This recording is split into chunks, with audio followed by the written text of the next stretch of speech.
Kiko ta stress. Em uma situação de stress, gente costa suceder nos corpo.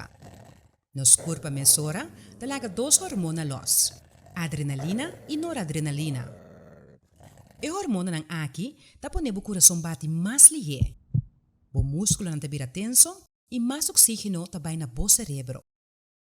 De dos reação de corpo tá, que depois de algum minuto de situação de stress aqui, o corpo ta traz outro hormona que é cortisol. Também não se chama hormona de stress.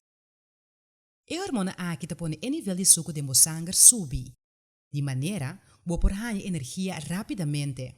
E durante a mesura de ação, ou hoe we voor de situação que você não quer enfrentar. Tem pessoa que netamente ta fris, esperando que o peligro ou stress ta passa. Banda de assim, o metabolismo também ta começa a trabalhar mais pura. Turgene ta reaccionar diferente riba stress. De nos vida diário, ta bom para sentir stress para tempo curtico, para sombra eta ajudar a concentrar melhor e para funcionar mais eficiente. Pero não está saudável se o stress dura muito largo, ou nota baixa.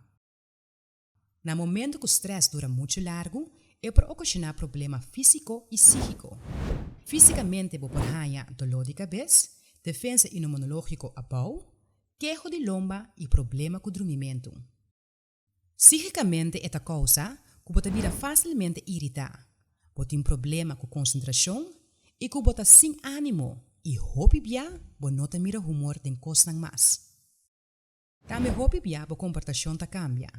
Hine ta hala pia for di bo, e costumbre nang menos sano talanta cabeça. Pese é importante para estar consciente de bom nível de stress, para de maneira aqui minimalizar o grado e duração de stress e mais importante ainda, sim anda com ele.